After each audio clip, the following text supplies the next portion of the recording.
Hello, welcome back. 38051 1B. We've discussed the historical transformation of nursing to around the beginning of the 18th century. And as you noticed, there was very little formal training for us, for nurses, until the Deaconess Institute was developed, and that took place in Kaiserswerth, Germany. Their formal training was provided. They focused on pharmacy at that time as well as ethics. The hospital cared for the sick, the women, children, poor, and female prisoners. And Florence Nightingale, this is the institute that Florence Nightingale received her training. And in 1860, she opened the Nightingale Training School for nurses. By the way, it was at this time that the status of nursing began to change. And then around the world, such as in North America, North Africa, Asia, and Australia, they began to follow that same training format of the that took place at the Deaconess Institute. In America, nursing training also began to change. As hospitals began to open under religious orders, training was begun.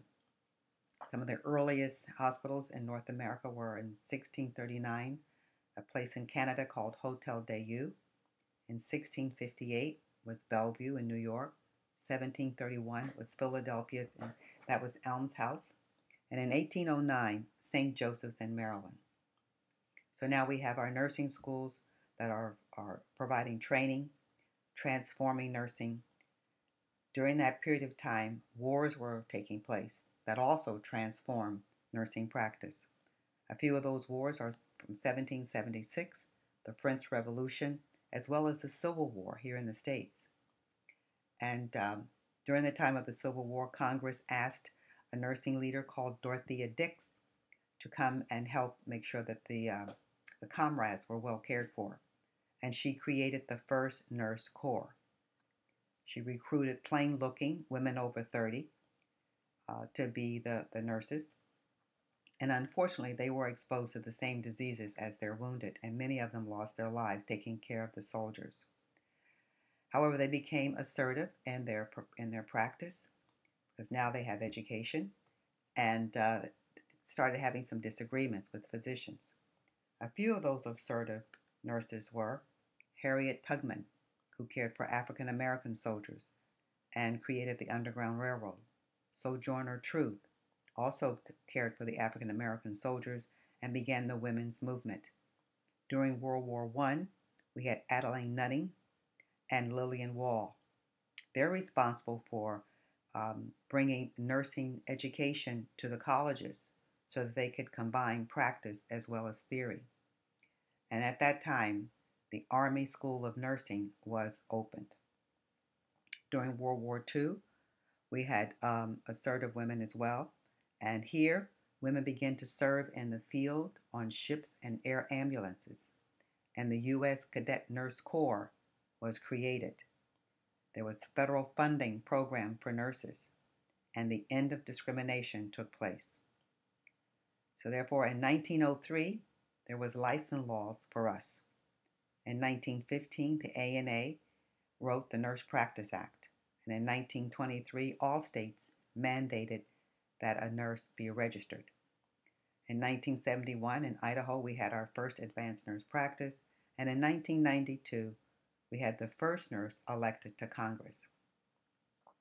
While this was all taking place in nursing, and there were other activities that were happening in the research field, such as Benjamin Franklin invented eyeglasses.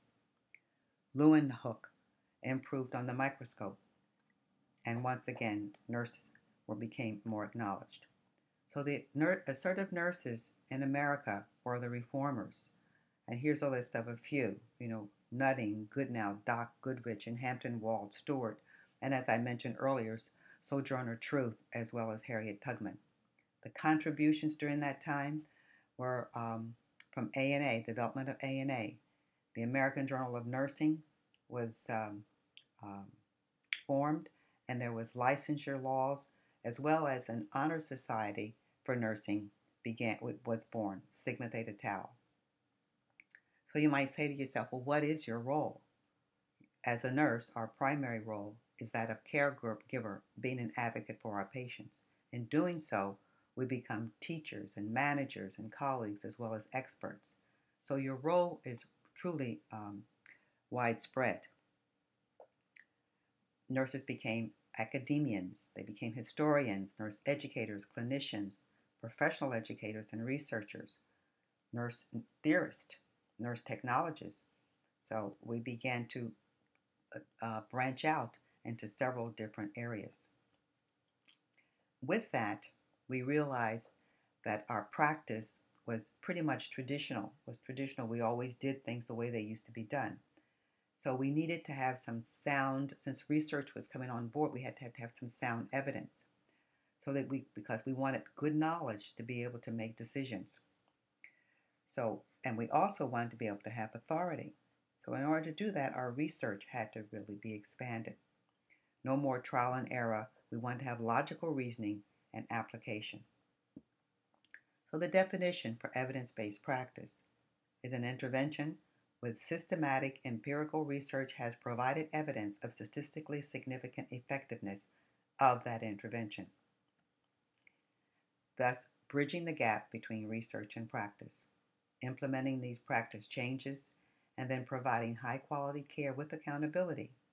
And we have confidence in decision making because we know that our practice, our evidence now, is based on science. Thus, empirical nursing knowledge is beginning to blossom. And it includes some order and control, thus allowing what we do or what our practice is to be able to generalize our results. Thus, the scientific research has allowed us to describe the phenomena, explore it, explain, predict the outcome, and then control the phenomena. We learn about research methods. In order to do this, research methods have to be learned, and we use systematic reviews to conduct